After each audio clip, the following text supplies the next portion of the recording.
word secrecy is repugnant in a free and open society. And we are, as a people, inherently and historically opposed to secret societies, to secret oaths, and to secret proceedings. I think a new world order is emerging. An inside job? How dare you? How dare you? To create, so to say, mass-produced models of human beings arranged in some kind of a scientific caste system. We shall go on to the end. We shall fight with growing confidence and growing strength in the air. We shall never surrender. Good day, everybody. It's the 14th something. Oh my god! I don't know why this is happening to me. My computer is stuck. And I can't do anything. I don't even know if you guys can hear me. Everything froze. Oh my god. So this is not so nice. How am I going to resolve this? Let's see what we can do here. Does that work? No. Nothing is working anymore. So I'm going to have to restart and get my computer working again. And so this is not so nice. I'm sorry, guys. I'll be right back. So, yeah.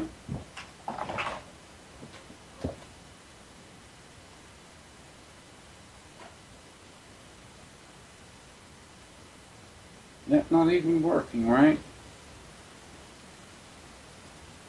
Oh my god, come on.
Huh.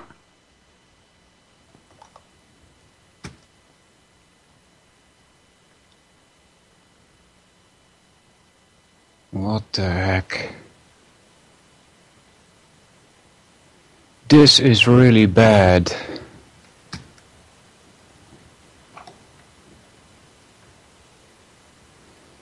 This is really bad. Every time I try to call UCY radio, my computer freezes. So, We'll try and do this some other way, guys. Hold on. I'll be back as soon as possible. Jesus Christ.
All right, I think we're connected. Hold on one second. Let me give Walter...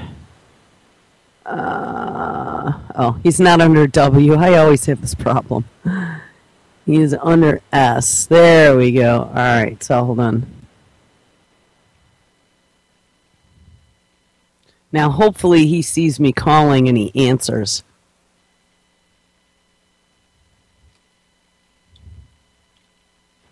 There you are. Yeah, and now my screen doesn't freeze. Okay, well, that's perfect. So I will just leave you connected here through UCY.tv to do your show. Awesome. Thanks very much. Okay, you're welcome. Take care. You too. You're all set. You're on air. Thanks. Welcome, guys. Sorry about this bad start. When I called the Skype for broadcasting, it froze up. I couldn't move mouse. My cursor was gone. Everything didn't. Control-Alt-Delete didn't even work. And so I shut off my computer manually and restarted. And I called UCY the Skype again. for broadcasting, and again it froze up. So I don't know what's going on here, but I'm going to have to fix this for next time. Yeah. So welcome everybody. It's the 14th of June 2014. This is UCY.tv and with the Solvinur Event. Was going to do some trivium today. So I'll have to restart that as well, because I had that set up, but that got booted away as well. So, where is it? This one, right? Yeah, this is the one we are supposed to do. We can pick this up from where we left off last week. And that's what we'll do. Unless you guys in the chat want something else, which I'll make this proposition to you. Doing my research into what happened in the past, I came across a video presentation by G. Edward Griffin from 1960 somewhere in the 60s. And if you guys want, I can play that, but I'm going to start doing a trivium. As Lady Pitbull puts out in the chat, it's grammar, logic, and rhetoric. And specifically in that order. The grammar is split up into two, special grammar and general grammar, and we are primarily concerned with the general grammar. Specific grammar is about a specific language, how words relate to each other in a specific language, how to build sentences. General grammar is a bit different. They are like building blocks. They're bits of data. And using your logic, you remove the contradictions and get your grammar in order so that you can build a coherent, non-contradictory, consistent body of knowledge. All right? So your body of knowledge consists of grammar, which does not have contradictions in it. All right? So, for instance, when you're gathering data about a certain topic, let's say 9/11, and you're trying to find out how long it took for both, there are three, all right, don't forget WTC7, but how long it took for WTC1 and WTC2 to disappear, then if you ask people, you will get different answers. One person I asked, he said, well, it took 45 minutes. And I'm like, what? What do you mean 45 minutes? And then somebody else will tell you, well, it took 10 seconds. All right? So if you got those two pieces of data, you need to find out for yourself which one is the correct one. And throw out the data that is not true, so to speak. All right? And then you end up with data that is correct. All right? So grammar, logic, rhetoric. Specifically in that order. Why? Because the logic is used on the grammar. So you need to start with some grammar to be able to use the logic on it. All right, and then rhetoric, which has grammar and logic in it, is the use of that knowledge also, besides speaking about it, besides what's in this PDF here. Skilled rhetoricians can use the discipline in two senses. In its most fundamental form, rhetoric is the art of efficiently passing thoughts from one person to another. In its most effective form, it is the art of passing validated thoughts from one person to others. By the use of rhetoric, all planned human activity can be coordinated. So, it says here between brackets, give this some thought. It is a two-edged sword, right? You can use rhetoric for good and you can use rhetoric for bad. We're on to the summary of the trivium, guys, because we did some of this stuff last couple of weeks. We are about halfway in this PDF. Let's see what else it has to say. Summary of rhetoric is this. The work of rhetoric is the cogently expressive communication of knowledge and understanding, alright? Knowledge and understanding is the same as grammar and logic. It leads to a higher level of knowledge and understanding. The knowing of knowledge and the understanding of understanding. Alright, that I got a little bit of trouble trying to figure out what is meant here. It says, it leads to higher level of knowledge and understanding. And then dot dot, you guys call that semicolon, I believe.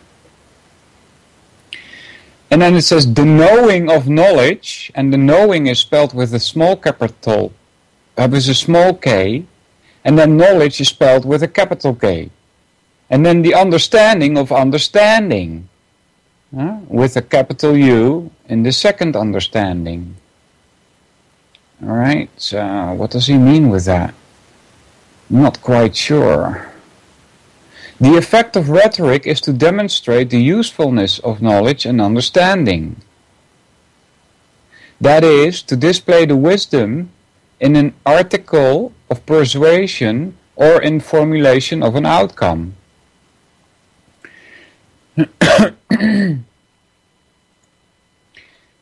Summary of the trivium. The trivium, the first three of the 7 liberal arts and sciences, grammar, logic and rhetoric, are integrated as a method to train the mind to learn and think systematically. The trivium can be called the art and science of the mind. The quadrivium, the last 4 of the liberal arts, are science and sciences, arithmetic, which is number, geometry, which is number in space, musical theory, which is number in time, and astronomy, which is number in time and space. Study matter, which alone possesses extension. Mind does not. That can be quantifiably measured. The quadrivium can be called the art and science of matter and measurement. From the human perspective, mind and matter form the total of reality. Yeah. Alright. Couple of things I want to say about this. What page are we on? Asks Dan 43 of 96. And if you want this PDF, contact me at Solvinur, Skype, SOLVINUR, and I will get you this PDF. So, there are some people that say that matter doesn't exist. Alright, so that's kind of strange to me. They say, well, yeah, matter is made of atoms, and these atoms, when you break them up, there seems to be subatomic particles of which we cannot see that they really exist because it's a matter of probability, and they go on and on. And I have to strongly disagree with that. Alright? Look, as you may have heard me state before, there is no difference between reality and truth. Alright? And so, truth doesn't change. Okay, what was true 1,000 years ago is still true today, and will be true in the future. All right, so what you can say about reality is that it doesn't change. All right, I had this discussion with somebody else also, and there are different ways at which we can look at reality. Okay? When we say reality, for instance, is created by man, then we speak of organizations like the CNP or the CFR or the Club of Rome and things like that. All right, these organizations shape the future, right? And in that case, you could say that reality is created by man. All right, but that on another way, you could say that reality is not created by man because you are a man, all right? That includes a woman. And reality existed before you were born, all right? Reality existed before humankind was even walking the earth, all right? So in that sense, reality is in no way made by man, you see? So a little bit back, because reality and truth, there is no difference between them, and truth does not change, reality doesn't either. Reality is what it is, regardless of how you think about it or how you feel about it. And that is a philosophical measure of how we find out what is and what is not. You see, that which is doesn't change. And you could say that matter, although it may change its form, it may change like ESMC squared, right? It may change into energy. That still doesn't make it unreal, as far as I can see. Yeah. Changes form, right? But it's the energy that is inherent in the matter is still there. They say that there is never any loss of energy, right? So, another thing it says here, from the human perspective, mind and matter form the total of reality. All right, so where does consciousness fit in there? Because I don't see it there within mind or matter. All right, consciousness, as far as I can tell, is not made by matter. It's not a coming together of certain elements and then zapping it and poof, you've got consciousness. All right, that's not how it works. They've tried that in laboratories and they're not getting consciousness. They can manipulate consciousness, but they cannot create it. So I don't think that is the mind and matter form the total of reality. I think there's much more to it. All right, next. The work and effect of the trivium is yielding truth about the universe and of ourselves. That is, knowledge, understanding, and wisdom are applied to realize either specific or universal truths. In the course of applying the trivium, a strong sense of conviction in allowing the truth to surface is encountered, even in the face of adversity. When the truth is discovered, knowledge, understanding, and wisdom will have been realized in reciprocity. What the heck is that? We become independent students and thinkers. The mastery of any one of the three constituents of the trivium is not itself a sufficient goal. They fit. It's a package of three, right? That is, master of grammar is not a goal in itself. Neither are mastery in logic nor rhetoric goals in themselves. It is best to compare the effectiveness of the trivium to a computer system. The computer's keyboard and mouse enter raw data discursively into the system to be processed. This is the computer's grammar. The central and auxiliary processors apply the appropriate reasoning procedures to differentiate or to integrate the raw data. This is the computer's logic. The monitor and printer display the conclusions of the processed data to yield usable information. This can be likened to the wisdom or rhetoric output of the computer. Any one of the three major computer components, input, processing and output device, is not necessarily useful by itself, but exceeding so as a whole system. The subject of the trivium Subjects of the trivium are to be learned separately, but in order to yield consistent truth, they must be applied as an integral method. It is a system, as is a computer. Ideally, the trivium will become an internalized automatic pattern of fundamental thinking. Yeah. Talking about the computer here, this reminds me of a video that somebody put in the chat. I believe it was Jules.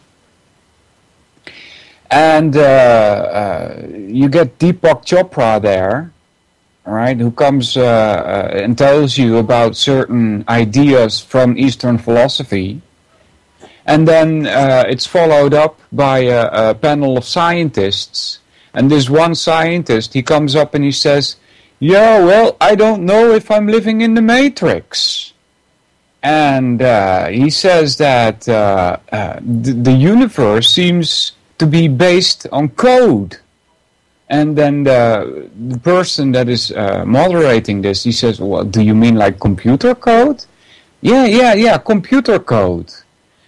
And so that doesn't seem to make sense, right? How can the universe be built on code that we use in our computers? All right, that seems too much of a coincidence, doesn't it? And in fact, that's why I think it's the other way around. All right, as you may know, the knowledge, all right, knowledge put into action is power. All right, and power doesn't share.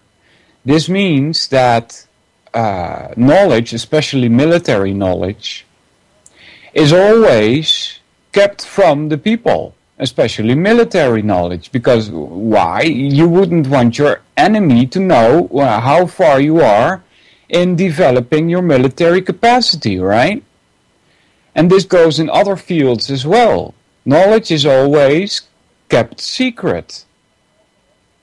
All right? So, what I'm thinking is,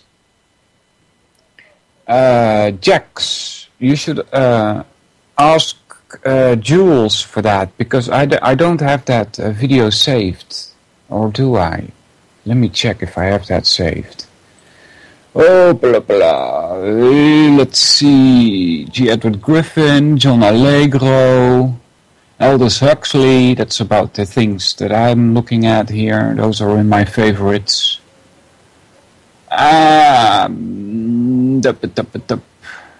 Life and Death, the Scientific Proof. Is this the one?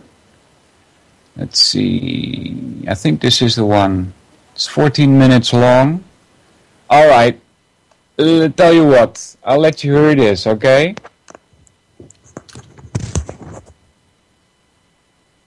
Here we go.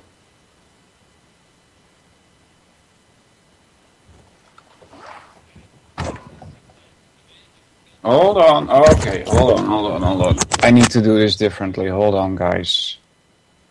Let's see, wait a minute. Gonna let you guys hear something, and I'll get back to what I wanted to say about that later, okay? Jax, and I'll give you the link also later. Alright? Here we go. Oopala! You guys can hear this.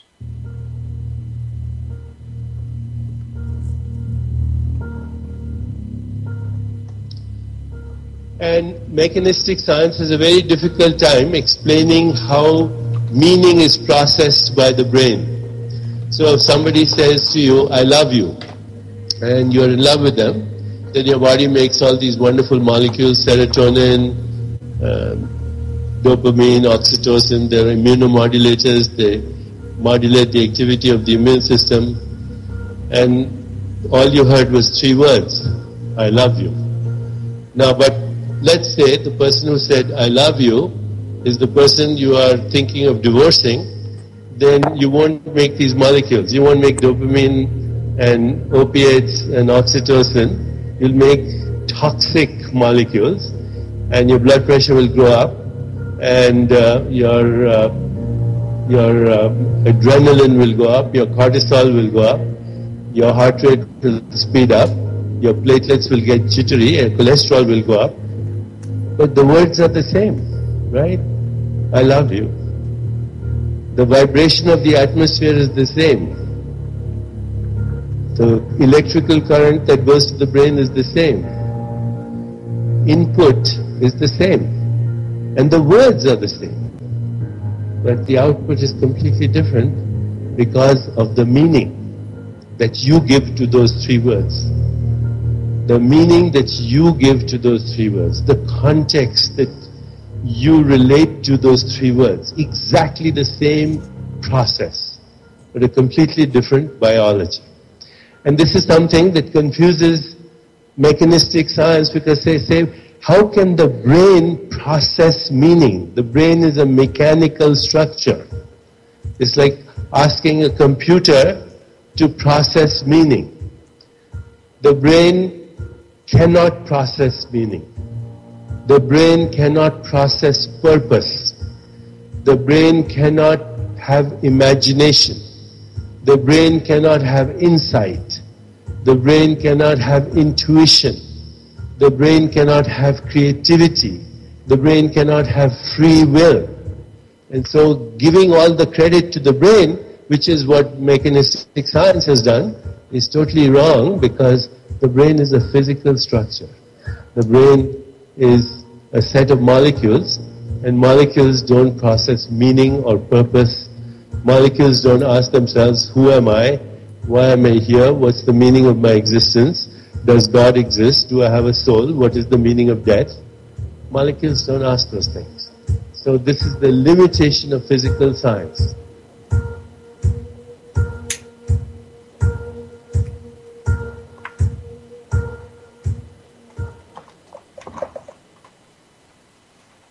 What is the most astounding fact you can share with us about the universe? The most astounding fact. The most astounding fact is the knowledge that the atoms that comprise life on Earth, the atoms that make up the human body, are traceable to the crucibles that cooked light elements into heavy elements in their core under extreme temperatures and pressures. These stars, the high-mass ones among them, went unstable in their later years. They collapsed and then exploded, scattering their enriched guts across the galaxy. Guts made of carbon, nitrogen, oxygen, and all the fundamental ingredients of life itself. These ingredients become part of gas clouds that condense, collapse, form the next generation of solar systems, stars with orbiting planets. And those planets now have the ingredients for life itself. So that when I look up at the night sky, and I know that, yes, we are part of this universe, we are in this universe, but perhaps more important than both of those facts is that the universe is in us. When I reflect on that fact, I look up. Many people feel small because they're small and the universe is big, but I feel big because my atoms came from those stars. There's a level of connectivity. That's really what you want in life. You want to feel connected. You want to feel relevant. You want to feel like You're a participant in the goings-on of activities and events around you. That's precisely what we are, just by being alive.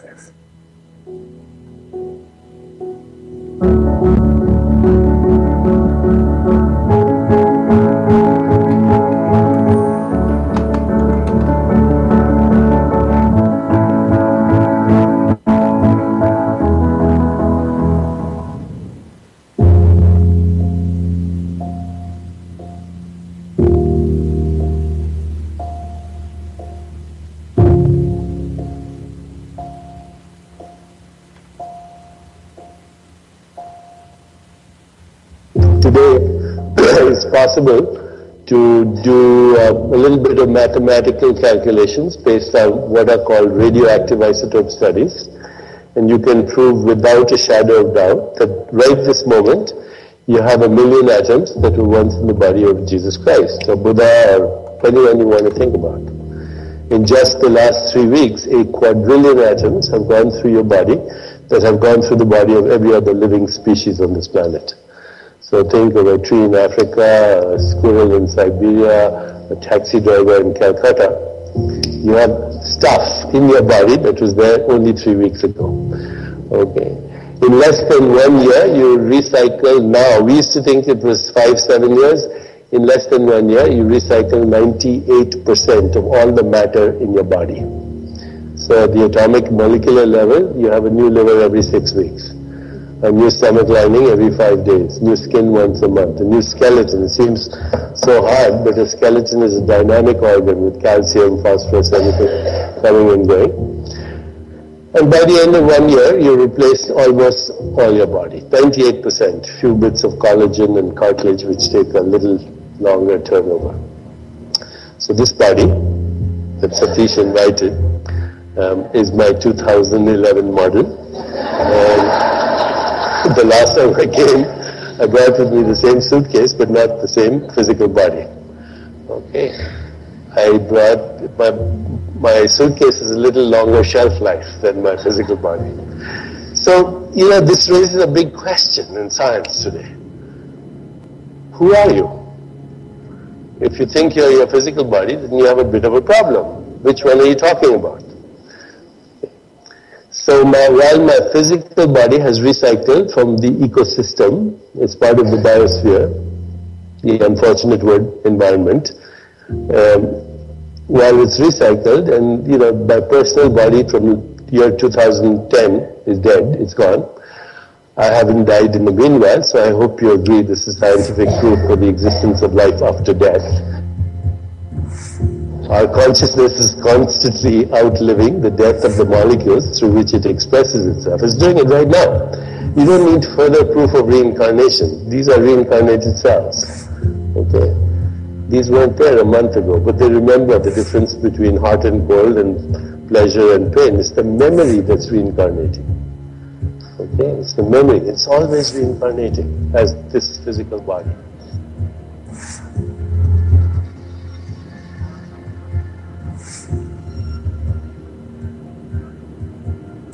So let's go a little deeper. You go look at these molecules, they're recycling.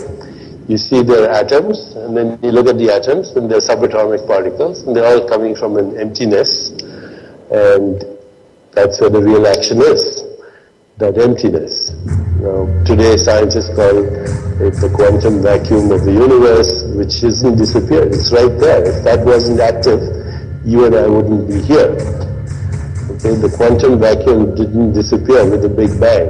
It just started the whole series of activities that are still going on, but the quantum vacuum of physics is there right this moment, and you and I and everything exists because it's there. That's what scientists call it. But you look at the poetry of Rumi 700 years ago, he says, we come spinning out of nothingness, scattering stars like dust. He says, look at these worlds spinning out of nothingness. This is within your power.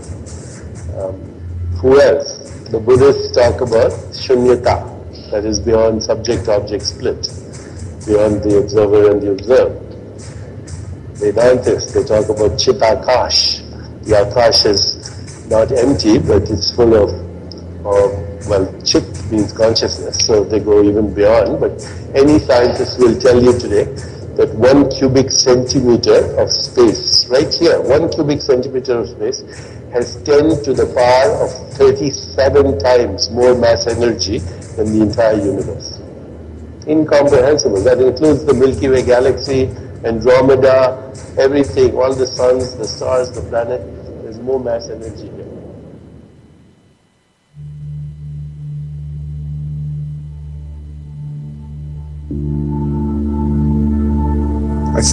So where has this pursuit taken you? Oh my God. Where have you landed? Why would you ask that? I'm asking that here and now. It's New York City. It's March 7th. Well, partly it's taken to these very strange images that are behind your head right now.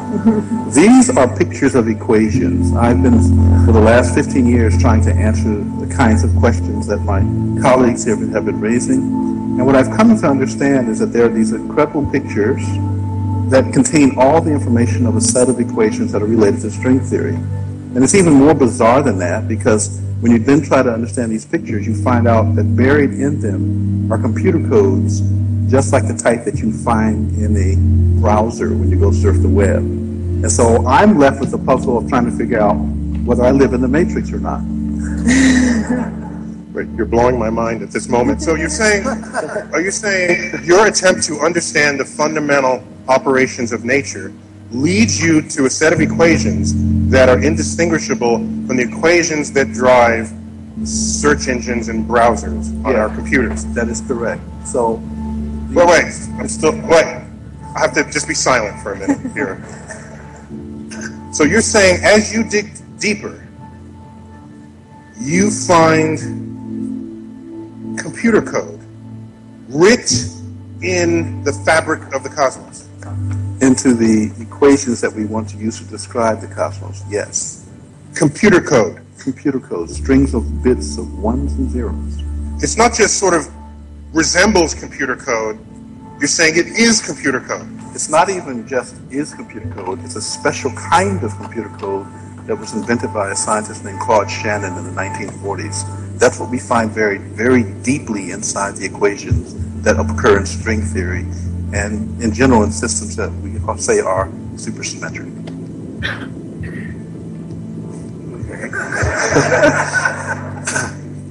Time to go home, I think. Where are we going to go? So are you saying we're all just, there's some entity that programmed the universe and we're just expressions of their code? Well, I didn't say that. Some of those, like the Matrix? That's what you said. Some of those codes are showing on the screen behind you right now. They don't look like codes, but these pictures, which we call adinkras, are graphical representations of sets of equations that are based on codes. So this is, in fact, to answer your question more directly, I have in my life come to a very strange place because I never expected that the movie The Matrix might be an accurate representation of the place in which I live. So my statement is that in the description of our universe, that is a supersymmetrical universe, which we were going to test in the LHC. If you believe that description, I can show you the presence of these codes. All right. So that was that. So you see, it's based on what Shannon uncovered, so to speak, in 1940, right? It says that. I think it's the other way around, guys. We built computers on what we knew about the universe, right? It's not that the universe is looking like ones and zeros to us. It's that was already there, and we built them computers on it. All right, that's the only reasonable explanation for why they are so much alike, because we made them look alike. All right. So this scientist who seems to be baffled about what he finds, he's into cognitive dissonance. You see, he doesn't see that knowledge has always been suppressed. All right? So, There's somebody put in the chat also a question. I think it was Lady Pitbull. Like what came first? And we've done this in the some of the previous Solvinur events. Also, I tried to discuss this. They say that the universe came from a Big Bang, right? That first there was nothing. And then poof, bang, there is this Big Bang. And we're all supposed to believe that all of this came from nothing. All right? You could also say, using William Roberts' words, it came from no thing. All right? So that there must have been something not material or non-material from which this universe sprang. All right? I tend to lean more and more, the more I think about it, I tend to lean to what some of the Grecians thought about this thousands of years ago, namely, that the universe has always existed, and there was no beginning to it. That is my quote unquote belief. It sounds kind of mystical because it's you can hardly imagine it, right? How do you imagine something that has always existed, that has no beginning or end? But it seems to me like a more reasonable explanation than to say the universe came from nothing or nothing. This is, by the way, how the Indian philosophers also speak of it. Let's see, guys. They say that there are 8 basic elements to this universe. There are more, but these are just the 8 basic ones, all right? They say that there are 26 elements. We have, in the meantime, in this table found more than 100. I believe we are at 104 at the moment. So-called elements. But it's how you define elements, right? According to the Indians, there are 8 basic elements. These are earth, water, fire, air. You've heard of them before, all right? Then there's the 5th one, which sometimes is translated as spirit, and in other places it is translated as ether. All right, so those are the first 5. Earth, water, air, fire, and ether. Then there are, they call them the gross basic elements. Then there are less dense elements. And notice the order in which this is given, right? We start with earth, then water, then air, then fire, then ether. Notice how earth is very gross. You can actually hold that in your hand. Water will flow out of your hands, so it's less dense. Air is even less dense. You can't hold that in your hand even, right? Then fire is even less dense than air. And ether is the least dense of all the gross material elements that they state. Then there are 3 fine elements, as they call them. And these are, the first time I read this, it kind of stunned me, and I had to think about it a lot, because they call them mind, intelligence, and ego. Those are the 3 fine material elements. Those 5 and those 3, which, by the way, are part of a Fibonacci sequence, are the 8 elements that make up the gross universe. All right, there are more elements. One of them, for instance, they come up with is time. That's in their philosophy, it's the 26th element. That's time. All right. So, but mind, intelligence, and ego, those are stunning for me. All right. Mind is explained as wanting, feeling, and there's another one, thinking. All right? Thinking, feeling, and wanting. That's what, according to them, mind is. Intelligence is also much broader in their philosophy, as, for instance, we do with when we send children to an IQ test. All right? It's much broader than that. They see intelligence in the whole universe. All right? So, when they talk about these elements, they tie that to the creation of the universe, and they also speak of a creation of the universe, meaning that there has to be some beginning and some end. However, all of these Indian philosophies are cyclical. All right. I've been told that since the Hebrews came up with their philosophies, we've been more or less tied to a linear way of thinking. But the Indians, they think more circular, all right?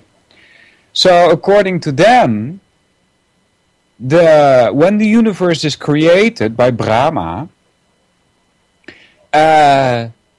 he is thrown into the universe by the creator, all right? Let's just call it the creator. And this Brahma is kind of like a demigod, a half-god, all right? So he's not the one god, so to speak. He's just a worker. He's a worker bee for the creator. Because the creator has already made this space in which the universe manifests itself. And he throws Brahma in there and says to Brahma, now you've got to work with these elements and create suns, star systems, everything that there is.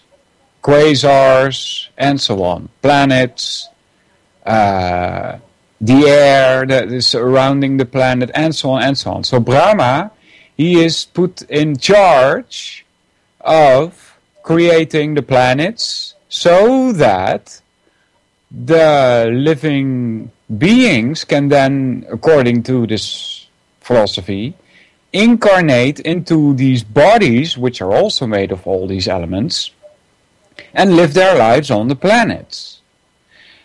At the end of this universe, which lasts 100,000 years, I believe, if I remember correct. It is 100,000 years, but those are not our years. Those are Brahma years. All right, so one day of Brahma takes, for us humans, thousands and thousands of years. And when Brahma goes to sleep, is it when Brahma goes to sleep? I think so. I'm quite sure about this. But when Brahma goes to sleep, the whole universe is destroyed. They say that Brahma is dreaming all of this up, and we are in his dream. We are acting out in his dream. And so, when Brahma goes to sleep, all of the elements are sucked back into the source. And when Brahma wakes up, all of these elements, earth, water, fire, and so on, are manifested again. So, and that keeps going on and on and on until the end of Brahma's life, and the whole thing starts anew. New Brahmas are thrown into space or reality by the Creator. Alright? So it keeps on going. There seems to be no end to this. It's a cyclical thing. See, there is no end to a circle. Draw a circle on the floor, start walking on it until you reach the end. Alright? There is no end. You see? So, yeah, that's about the story of Brahma. He's one of a trinity, by the way. All right, so this Indian stuff is much, much older than what you find in the Bible, right? But there you can also see, and this is just one of the things, how the Bible is just a copy from all of the previous religions that were out there. Brahma was part of a trinity, the same trinity that is found in the Bible. In the ancient Indian philosophies, they have Brahma, Vishnu, and Shiva. Shiva is, by the way, responsible for the destruction of Earth, of the universe, but he is also responsible for creating it again. Right? There's this, if you Google Shiva picture, there are 4 arms. He has 4 arms. And in one arm he has a drum, kind of like a drum. And this is so, it ties to so many things, right? When he pounds on the drum, when he uses the drum, he creates vibrations, he creates sound. And according to the Indians, that is what creates the universe. They claim that sound is what creates form or matter. And there's also this test that people have done. They push sound waves through a plate that has sand on it, and you see that shapes start to appear, right? Jax Rock says in the chat, Odin, Thor, and Loki, right? That seems to be another trinity. Unfortunately, my knowledge of the northern mythologies is not that good. I should have read the Edda. I haven't yet. But that's another story of two brothers having a war, which is the same story that you find in the Indian mythologies. It's 2 brothers having a war at the battlefield of Kurukshetra. It's the same as Cain and Abel, 2 brothers having a war, right? You see that coming back and back again, also with Gilgamesh, I believe. You see? That seems to represent a war within humankind itself, within every man and woman. You know, the struggle between good and bad, so to speak. That's what it seems to represent.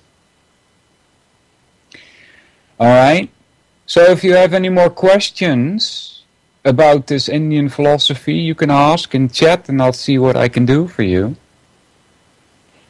This Indian philosophy is, there is a lot to it. Mike says Enlil and Enki. Were they brothers having a war? Yeah, I don't know. Wasn't it Marduk that had a war with one of those, Mike? Wasn't it Marduk that was at war with Enki? I'm not sure though. Yeah. So they use this when they say, well, the universe is created, and then when the universe is created, the planets are all there and the sun is there, and then the living beings, they come and incarnate into the available forms of bodies that are on the planets, all right? They even claim that there are forms of bodies on the sun. According to them, these are made of the element fire. You see? So you can even incarnate, according to them anyway, in a fire body. A body that's made of fire, and you can live on the sun. They also claim that there's life on the moon. Alright?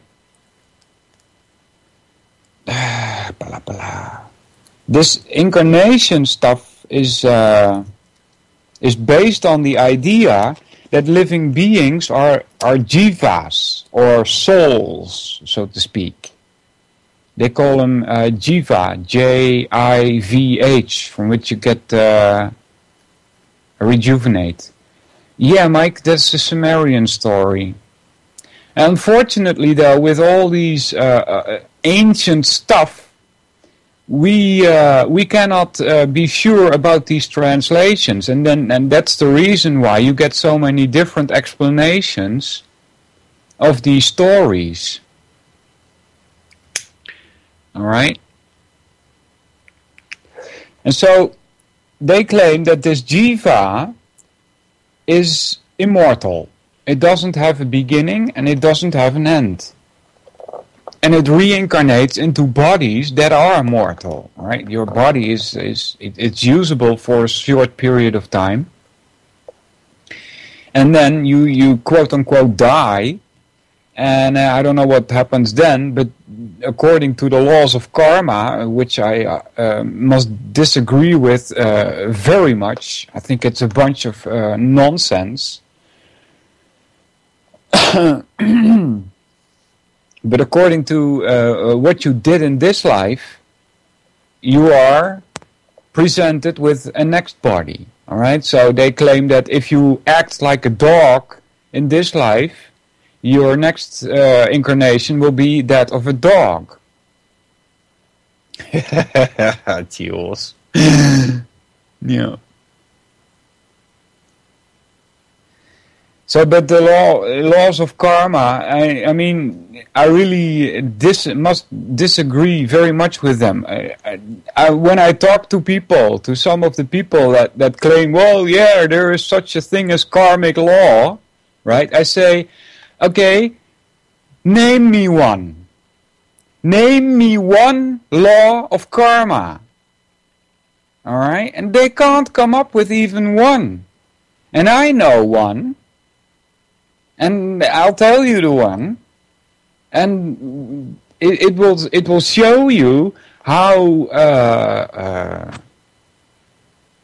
crude and how punishing this is. All right? There was this man, and this is a mythical story from thousands of years ago. And they were walking through the jungle, and at a certain point, this man says, well, let's make camp here. And what he does, he is picking up his spear that he has in his hand, and he stabs it in the ground, and he says, this is where we will make our camp today. Unfortunately for him, though, according to the laws of karma then, he stabs right through a colony of ants. All right, so he kills a couple of ants with his spear. And what happens is that he, as a human, also gets stabbed by thousands of spears. And then they say, well, yeah, that's the law of karma, because you hurt some ants. Does that make any sense to you guys? You see? Doesn't make sense, right? Does it? Here's another story, and this is more sickening than anything else. I watched a video a couple of years ago about the Dalai Lama, right? And this woman from Tibet, she comes to the Dalai Lama because she's got trouble and she wants to talk to the Dalai Lama about it. What happened to this woman was that she was tortured by Chinese soldiers, because she's a Tibetan, right? Tibet is annexed by China. You see, they murdered people there, because they think that, well, Tibet is ours, belongs to China, right? They don't have a right to have an own country. And so she was tortured by these Chinese. And she goes to the Dalai Lama, and she says, well, why did this happen to me?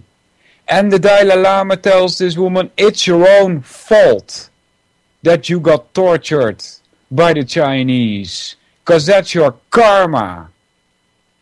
Do you see how sick that is? You know? It's also like all those children born in Africa, in the poor neighborhoods of Africa, because in northern Africa they are just as rich as we are here. But if you're born in a poor country in Africa and you're starving to death as a 1-year-old, well, that's their own fault. It's their karma. Can you believe this crap? It's not because it's their karma that they are starving to death. It has more to do with what we do.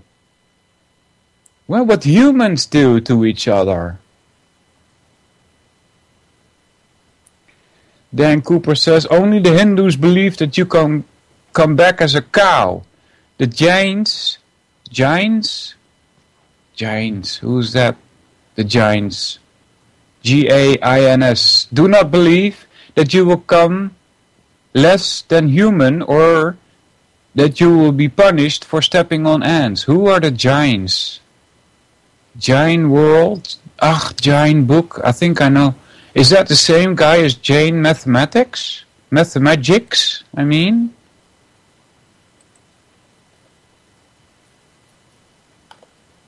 Alright? So karma, literally translated, means action. It doesn't mean that there's something gray hanging over your head and will punish you. The whole idea of, well, when you don't believe in hell, or if you don't believe in God, then you're going to go to hell, right? Jainism. Advaita, Jhana, I'm not sure what Jhana is. Jainism, let's see then what this is, alright?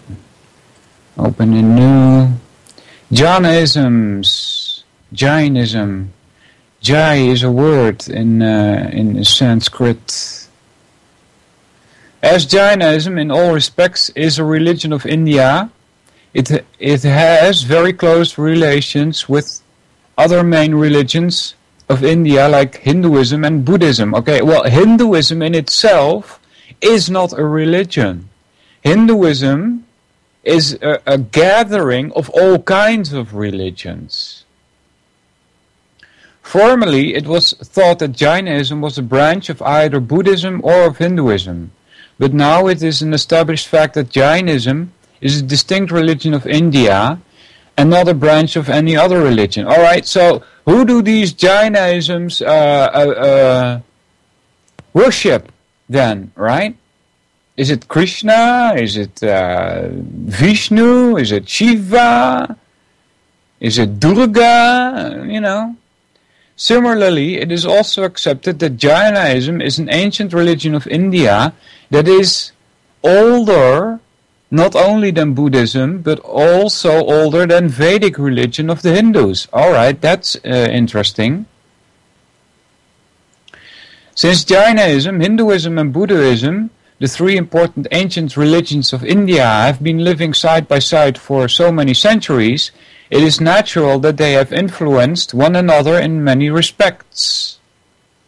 It is also a fact, with the advent of Islam in India during the medieval period, Jainism and Islam came in contact and began to influence each other. In this way, intimate relations were established between Jainism and other major religions of India like Hinduism, Buddhism and Islam. It is therefore worthwhile to see the nature of these relations so that our understandings of these religions will be more clear and our conception of Jaina religion will be more perfect.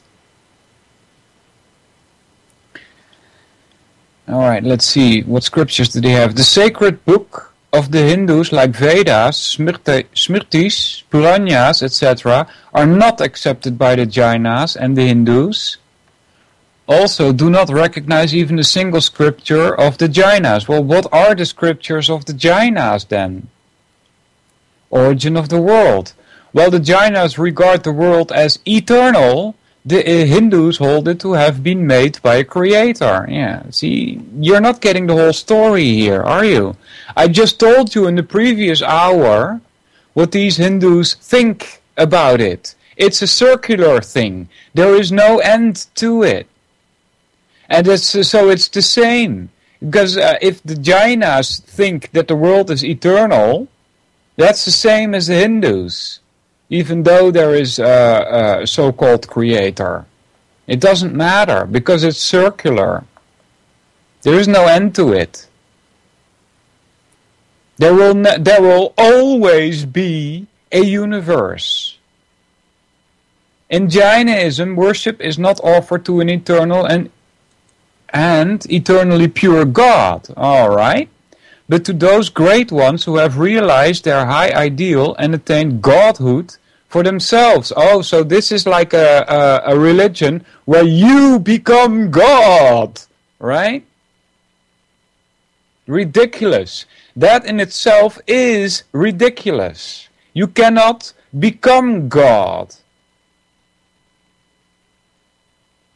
According to the Hindus, you are a living being, right? And they give this living being all kinds of properties. One of them is being eternal. Another of them is having full knowledge. And another one is bliss. Those are Satchitananda. And these are properties that are also godlike. All right? And so you cannot become God, according to their philosophy. You already are one. Although not in the same quantity as the quote-unquote creator. Qualitatively, you are God, according to them. Yeah. Keep in mind, these are not my thoughts, guys. They surely are not. Yeah, Jules, Shiva is known as the destroyer, but also the creator. Like, didn't really finish the story that I was telling you about Shiva. Hold on, let me Google Shiva here. And go to, let's see, where does he, here, this one. Alright.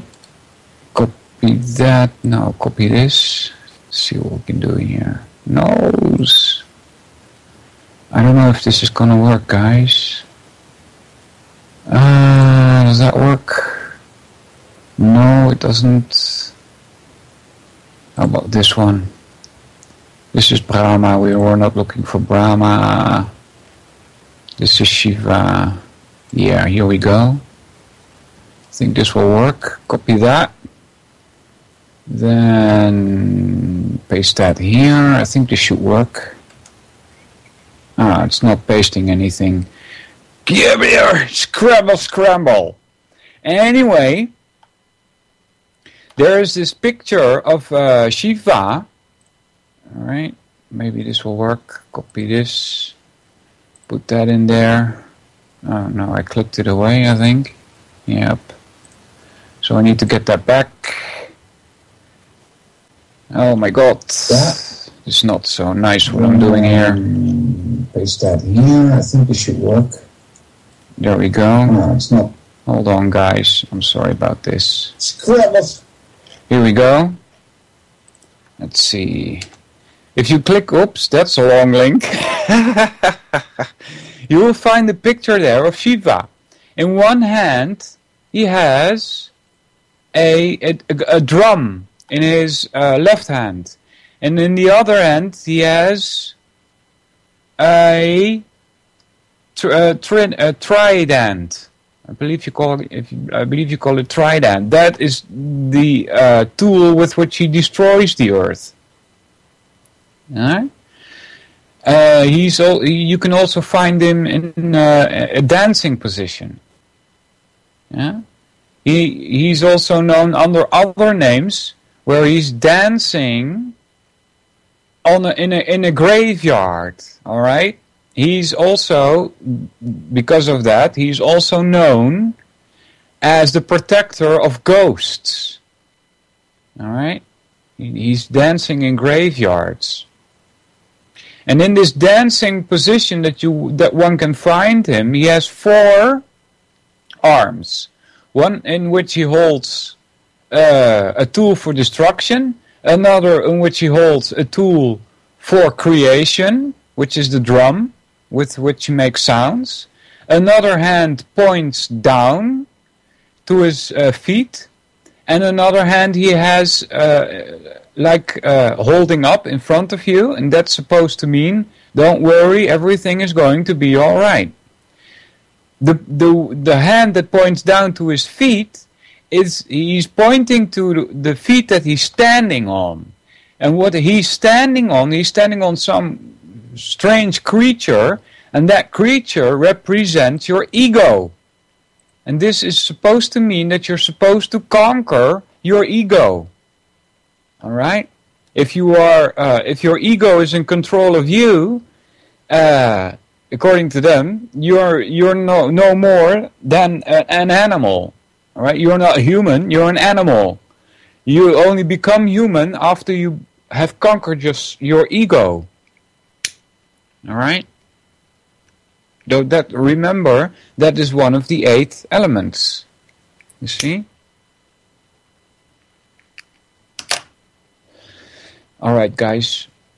If you have any more questions about this Indian philosophy, let me know. And we'll pick this up here with the trivium. Where were we? Ideally, the trivium will become internalized, automatic pattern of fundamental thinking. Picture the 3 subjects comprising individual nodes on the spiral structure leading up to the concept of truth as the uppermost 4th node. When using the methodical system in this configuration, one's thoughts shuffle back and forth, up and down, and in view of various pairs of nodes as mental connections are made in the attempt or in the fact of finding truth. However, the trivium method is also consistent with human error. The power of the trivium is such that if an error has been made in coming to an integral conclusion, the truth will eventually be surrendered if the method is consistently applied over time when new, more pertinent data is placed into the appropriate nodes of the structure. Is applicable in learning. Is applicable in analysis and synthesis to yield truth. And there's a triangle here which has truth in the middle. You should be able to find this one at triviumeducation.com. Let me see if it's still there. triviumeducation.com, the site of John Irvin. Let's see what it looks like nowadays. Yeah, there it is. If you go to this website, you will find this triangle there that is being spoken about. It's logic, is not rhetoric, is not grammar, is not rhetoric, and then logic is tied to truth, rhetoric is tied to truth with the word is, and grammar is also with the word is tied to truth in the middle. I'm not sure if I understand this triangle correctly. This is a view of the spiral form above, with grammar at the base and truth at the summit. Substitute any of the following into the proper nodes. Alright, so grammar, that is knowledge, gather data, is observe, is discover. Alright, logic is understanding or reason, infer, and prove relationships. Rhetoric is wisdom. State conclusion, actualize and concretize. Alright? As a matter to complicate, when a person develops the trivium pattern of thinking, he can actualize the precepts in the Serenity Prayer, which recognizes the central principle of human life. What the heck is that? The Serenity Prayer. Copy that, put that into Google, see what we get, guys. I have no clue what that is. Serenity Prayer. Serenity Prayer is the common name for an originally untitled prayer authorized by American theologian Reinhold Niebuhr. Alright? I have no clue what this is, guys. The best known form is God. Grant me the serenity to accept things I cannot change. The courage to change the things I can, and the wisdom to know the difference. That is it, apparently. That's the best known form.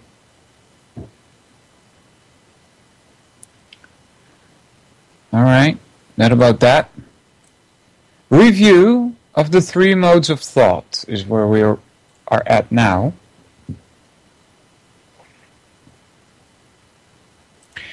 At the point a student becomes conversant with the methods of how to systematically learn and think with the trivium, he can now more competently explore the subjects which suggest to us what to think.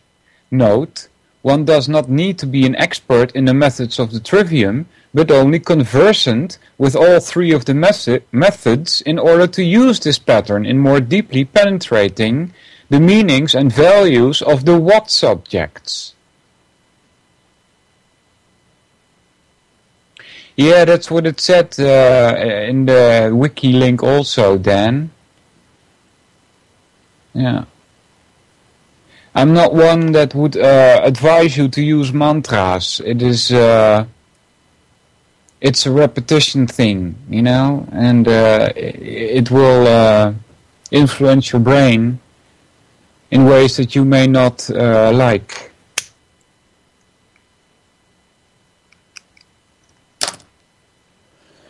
Let's see, where were we?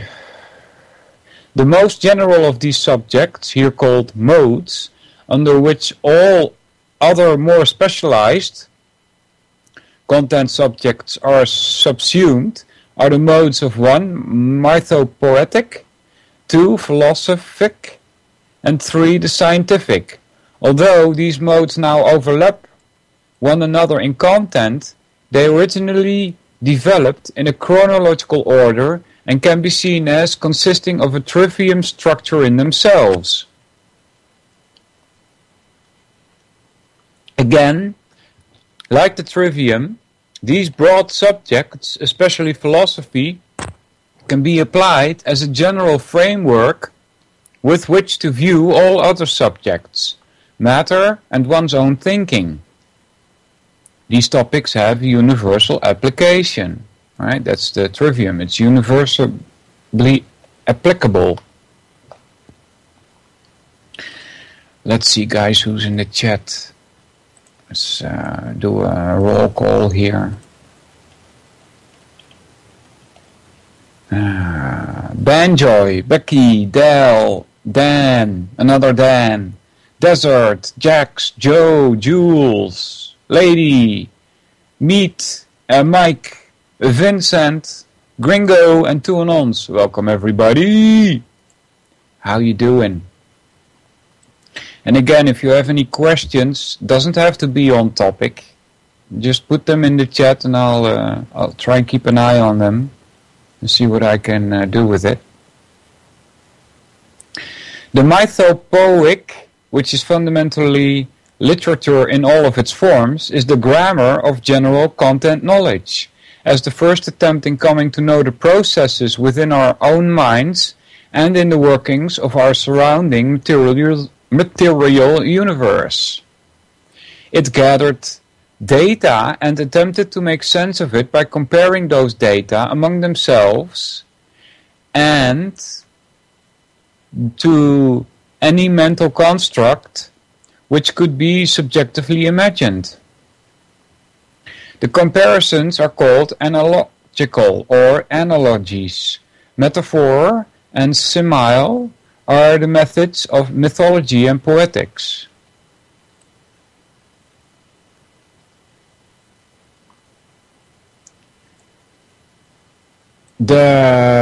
Being the first development, this mode is the least structured of the three, and that is its strength. The effect of the mythopoeic is that it opened the entire range of questions of which men are capable of asking, be they of factual topics or in flights of the imagination. The philosophic mode was made possible by the grammatical organization undertaken by the mythopoeic approach. As bodies of knowledge were built over periods of multiple generations and communicated in an oral fashion, drama, song, and poetry being used as mnemonic devices, a limit to the amount of information which could be stored in human memory was eventually encountered. They still do that today, by the way, in India. If you are rich enough in India, you will send your son. I don't believe this is done with daughters yet, but you would send your son to a guru, and this guru would start reading from the Vedas, and they do that in a very special way. They use a song-like way of presenting these verses, all right? They, quote-unquote, they chant it. They call it chanting. And they also incorporate movements in there. And this is the way in which the children are learned this so that they can reproduce this without looking at the scriptures. All right, so it's an oral tradition. You see, I still do that today. Writing developed and acted as a storehouse with which to pass vast amounts of information through the ages. When sufficient amount of this information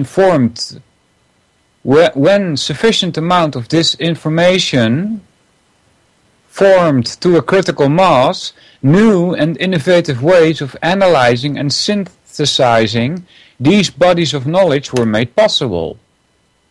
Philosophy devised the passage from the analogical to the logical form by being able to scrutinize phenomenal occurrence directly to its own nature. A thing does what it does because of what it is. They call it the law of causality.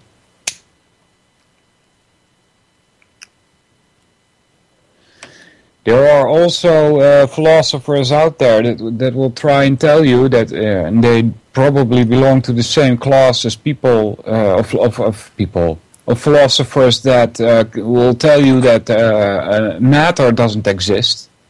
They also claim that there is no cause. Right? Causality is, according to them, it's illusionary. Hume is one of those people. Right? So be very wary when you read that stuff from him, from Hume or Kant. They destroyed philosophy, for as far as I'm concerned.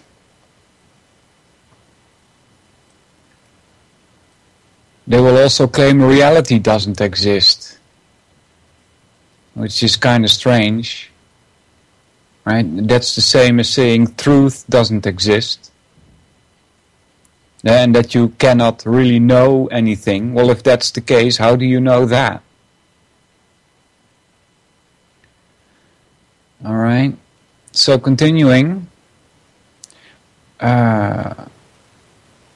Let's try this sentence again. Philosophy devised the passage from the analogical to the logical form by being able to scrutinize phenomenal occurrence directly to its own nature, rather than through more inexact comparisons. For example, in times past, an earthquake was shown by analyzing large sums of accumulated factual data to be the product of natural geological interactions instead of being caused by the wrath of the gods, to which it was previously compared. Greater understanding was present in the philosophical mode due to its validated manipulation of stored data through the developed rules of logic.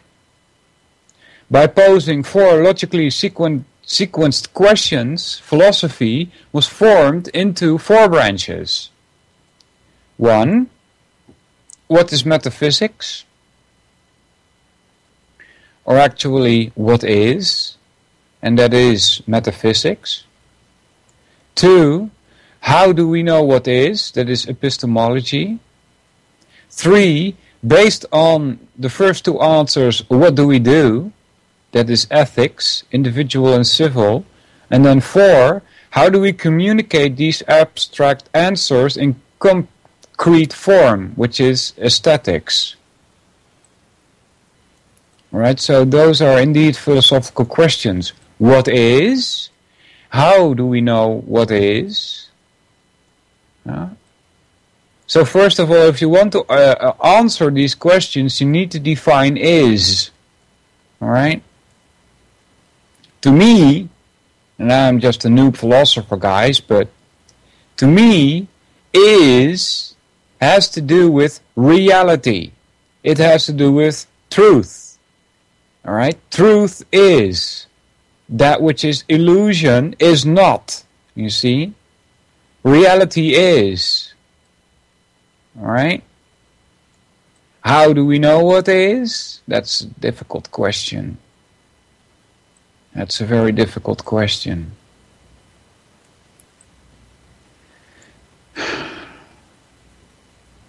Yeah. Based on the first 2 answers, what do we do and how do we communicate these abstract answers into concrete form, which is aesthetics? This should demystify the very specialized technical words used to classify the philosophical branches and also illustrate their interrelationship. As the subject has evolved, the core and purpose of a philosophy is to answer the 3rd question.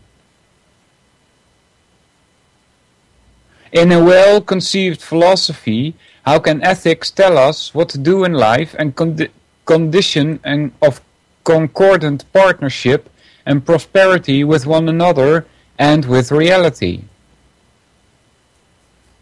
No. I don't think anyone should tell you what to do with your life. I mean, you should decide that for yourself. All right?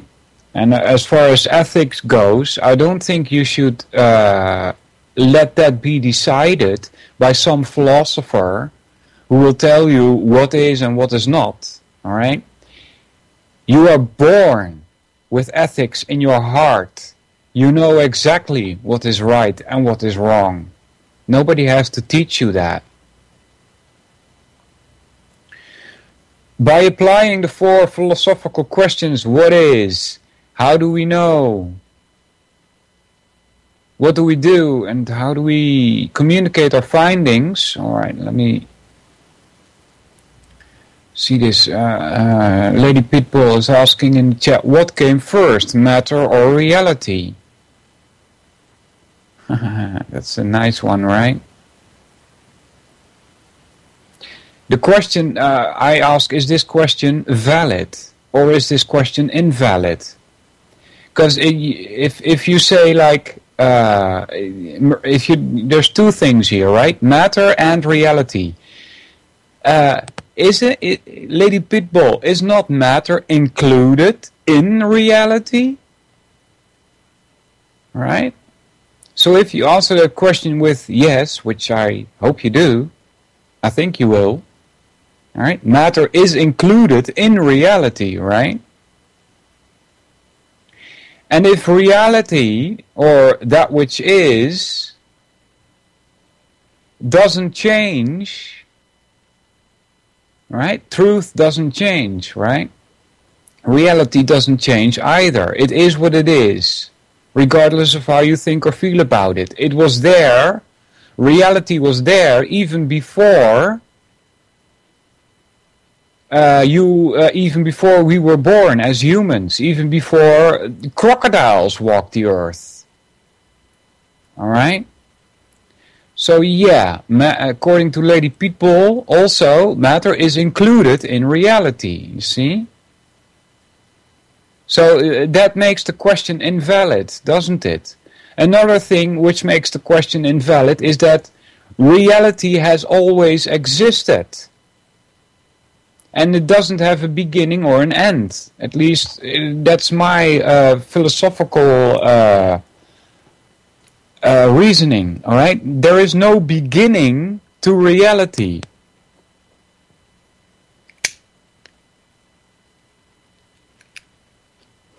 Because it doesn't change.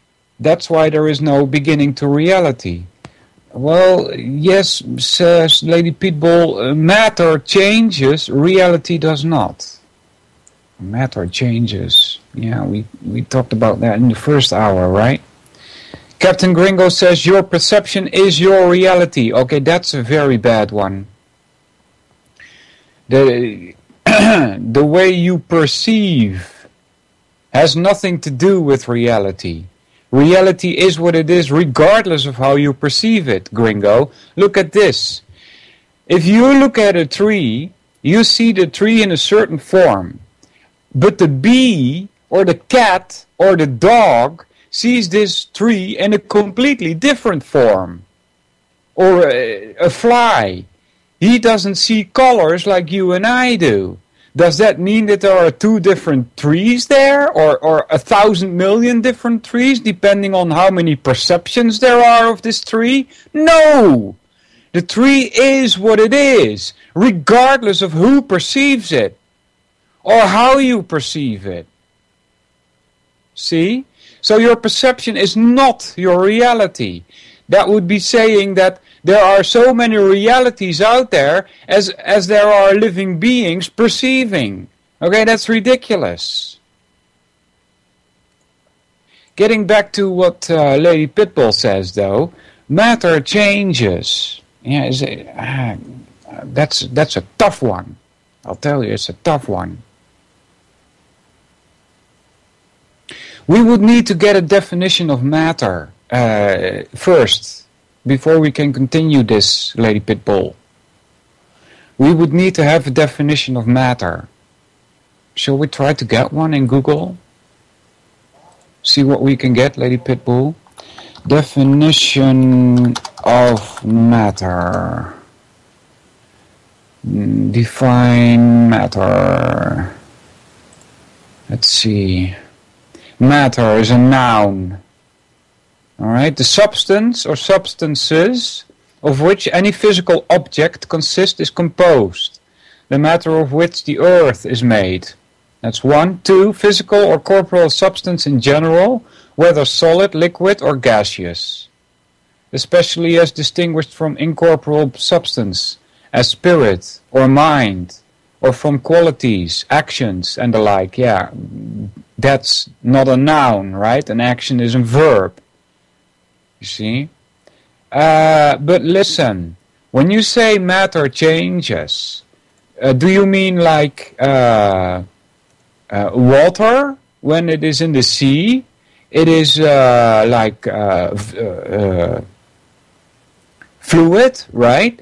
And then when it evaporates, it's like more like steamy like. But does that mean that the matter has changed? Are not the molecules the same? Yeah? So that's a tough question, isn't it? Matter changes. At what point? At what point does matter change? Is it only when we destroy an atom in its particles? The thing that forms physical objects and occupies space. Yeah. Yeah, matter changes, right? If you burn something, if you burn wood, you get ash, right? So that in that sense you could say that matter changes. I'm not quite sure if that's correct though. I'm not quite sure. Because the ash is a form of matter also. And then the ash will stay ash. Huh? The wood doesn't stay wood and it turns into ash? Does it change? Difficult question. Is it transforming from wood to ash? I think so. There doesn't seem to be a problem there, right? So matter changes, doesn't it? Can we therefore say that matter is not real? Because it changes, and that which is real doesn't change, like the truth? Tough one. Because you can say that when you burn wood, it turns into ash, and then you would say, well, matter has changed, right? But there's still matter there, right? It has another form. But there's still matter. They also say in physics that there is never any energy loss. All right, and since E is mc squared, there seems to be no change, right? It's just it takes on another form, but there's still matter there. So, tough subject, lady. Yeah, maybe we should talk on this on air someday, if you like. Okay, let's see, where were we?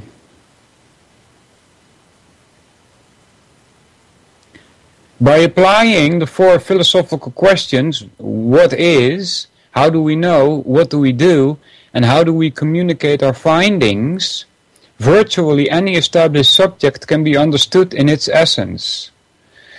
So, there are self-intelligible philosophies of mathematics, religion, science, economics, history, ethics, ice hockey, etc., etc.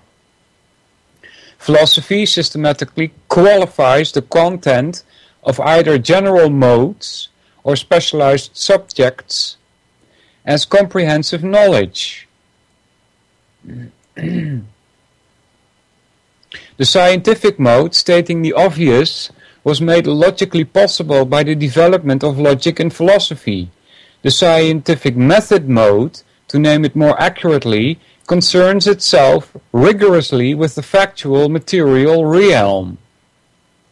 Because the result of scientific inquiry must be wisely demonstrated in the physical material world, the sphere in which logic and our 5 senses are operative, only facts, not fancy, are applicable in this mode. Science brings together the knowledge which can be materially measured or quantified, the effects of scientific and technological advancement, the human control of nature by coming to know and obey her principles, are all around us, and too numerous and apparent to enumerate.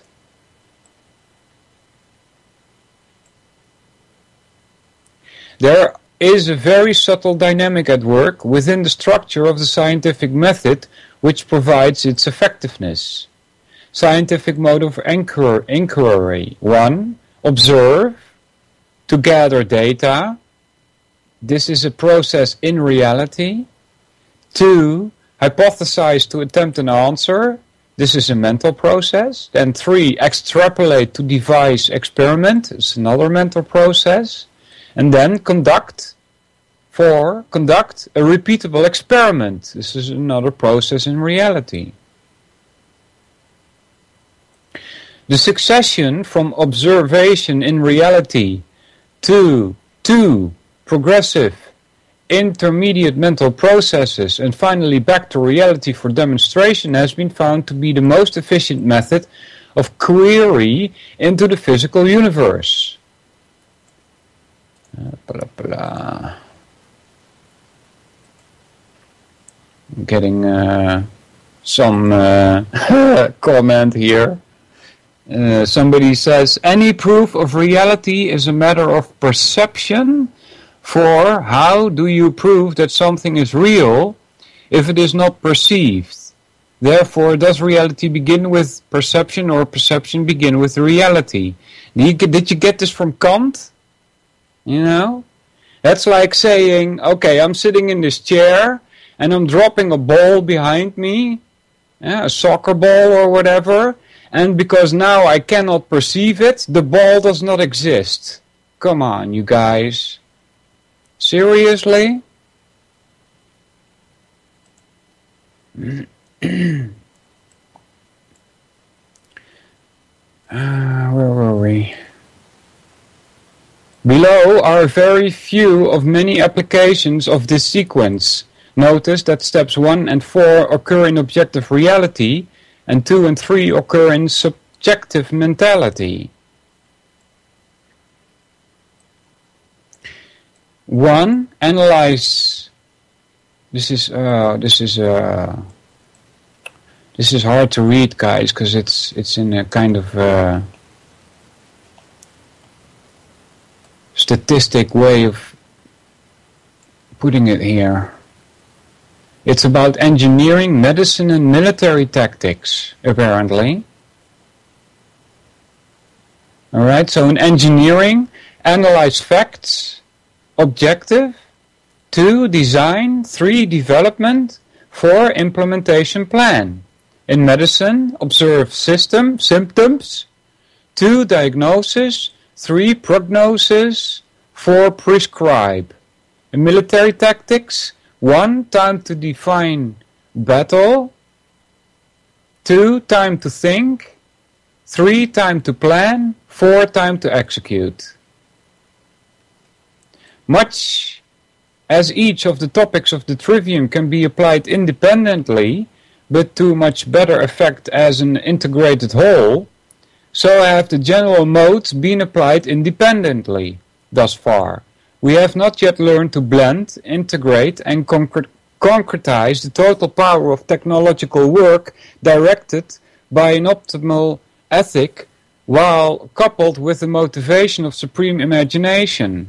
Said in a mytho-poetic tradition, to close the circle, we have not let yearn to harmonize the hand, the head, and the heart. Alright, let me say one more thing about this perception stuff. Reality existed even before any living being started to perceive. Alright, reality is not dependent on some living being perceiving it. Alright? Like truth is not dependent on anything.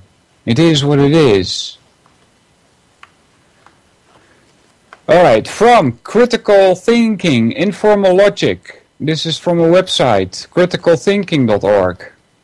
The word critical derives from 2 Greek roots. Kritikos, meaning discerning judgment, and kriterion, meaning standard. Etymologically then, the word implies the development of discerning judgment based on standards. Those standards are derived from the trivium. uncritical persons, intellectually unskilled thinkers. The overwhelming preponderance of people have not freely decided what to believe, but rather have been socially conditioned, indoctrinated into their beliefs. They are unreflective thinkers. Their minds are products of social and personal forces that neither understand, control, nor concern themselves with. With what? Their personal beliefs are based upon prejudices. Their thinking is largely comprised of stereotype, caricatures, oversimplifications, sweeping generalizations, illusions, delusions, rationalizations, false dilemmas, and begged questions. Yeah, that's about right. Their motivations are often traceable to irrational fears, note the word fear here, and attachments. Personal vanity and envy, intellectual arrogance, and simple-mindedness. Yeah. I'm the one that's probably intellectually arrogant. Yeah. These constructs have become part of their identity. Yeah, I must admit, I'm kind of arrogant, guys. I'm sorry, but that's just what happened when I woke up.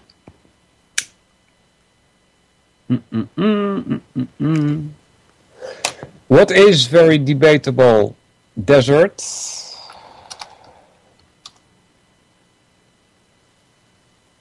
You say that's what that? What do you mean? What's very debatable? I don't know what you're talking about. I'm sorry.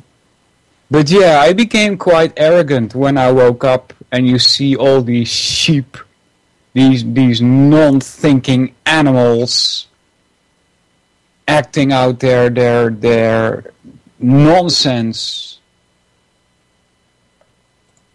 It says here, if that be true, and I don't know again what you mean with that, but let's see. If that be true, then we are not part of the infinity of the universe.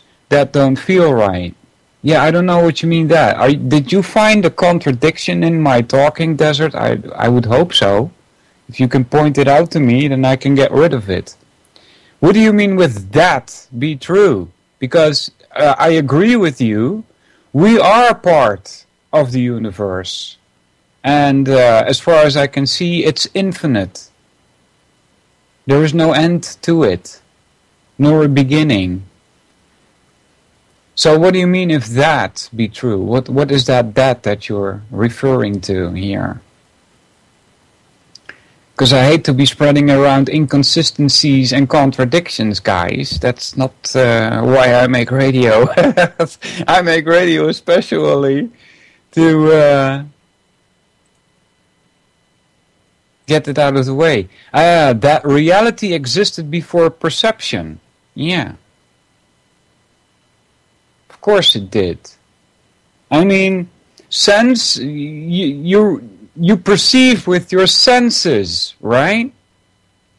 Are you saying then that senses were already there when the universe manifested? Yeah? Is that what you're saying? That doesn't make sense to me. It sounds like creationism. You know? There has to be a reality there first before you can perceive it. How can you perceive something that doesn't exist? You see? Therefore, reality is first, perception is next. Yeah, am I making myself clear here? I hope so. If not, you guys can come on the radio with me, and then we'll probably have to do this next week because we got only 6 minutes left. But I'd love to have you on the radio. and desert so that we can talk about this. So you said earlier that reality existed before perceptions. Yeah, exactly. Reality must have existed before perceiving, because if you say that perceiving comes first, what are you perceiving? A non-reality? That doesn't make sense, right? What you perceive is reality. Therefore, reality has to come first. You see? I hope so. But like I said, you guys are welcome to join me on the radio, and we can figure this out, you know. But like I said, it'll probably have to be next year.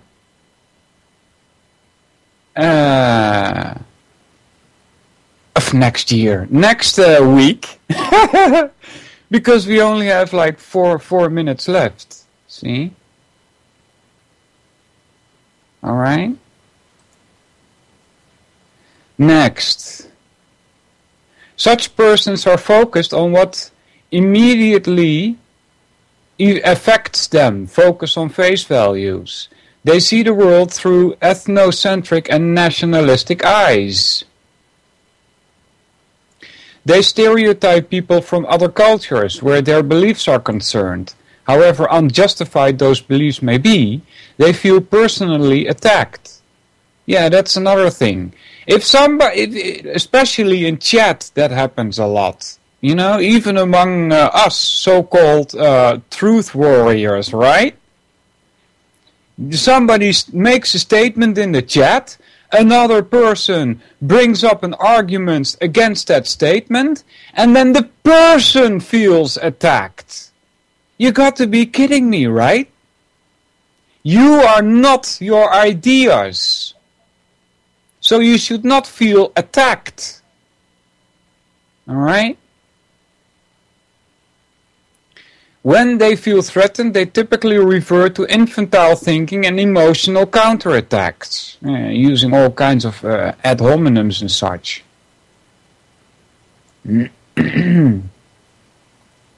When their prejudices are questioned, they often feel offended and stereotype the questioner as intolerant and prejudiced. They rely on sweeping generalizations to support their beliefs.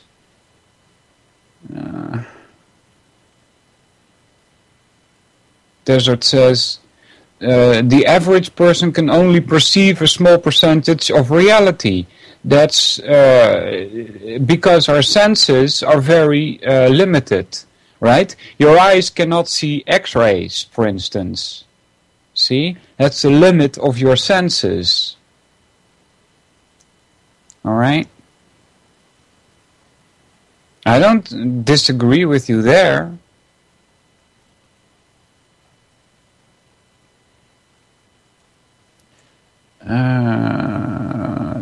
They resent being corrected, disagreed with, or criticized.